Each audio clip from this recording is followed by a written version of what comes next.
Hi, I'm Darren Keogh. I'm one of Crossrail's field engineers here in Eastern Running Tunnels. We're currently standing here on Limmo Peninsula site. It's a very complex site sandwiched between the DLR, Jubilee line and the River Lea to my left. Behind me you see a tally hut. We're going to go in now, sign in, travel 40 metres underground and see where 4 of Crossrail's 8 TBMs started their long journey. So follow me, let's go have a look.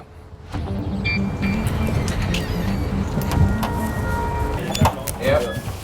Hello mate. Morning. Morning. Try again. G Drive TBM please. See you guys later.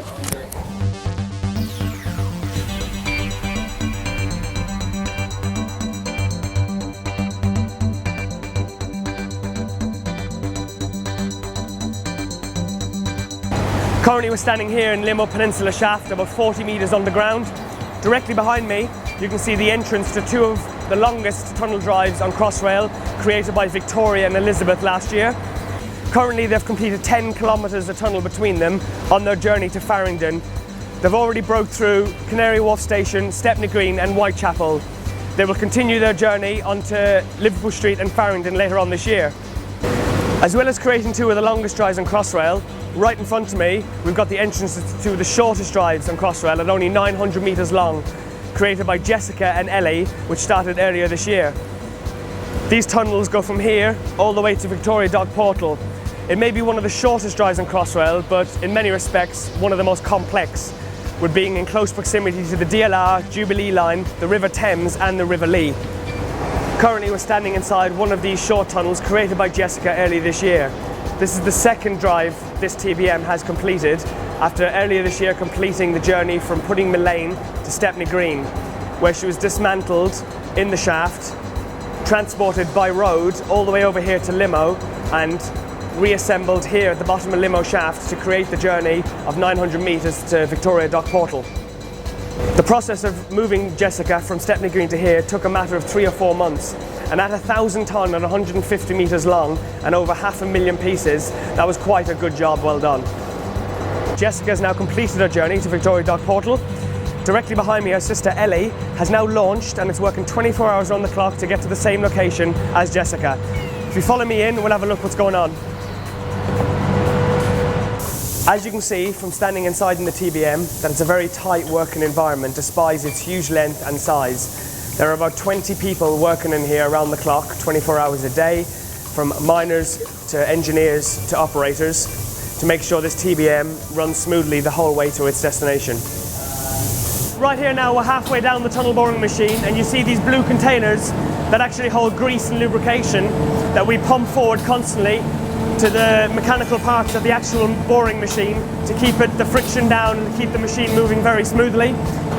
Right here you see the tunnel segments used to build the tunnel lining.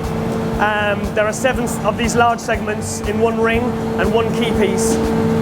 The segments are about 3 tonne each and they'll get built to make an entire ring in the tunnel at a further on stage. What you can see here is the tool used to lift each one of these segments up. It's a vacuum lifter, so it uses an air pressure gauge that creates a vacuum between this tool and the segment to lift it up, move it along and onto a magazine which will go into the build area to build the ring.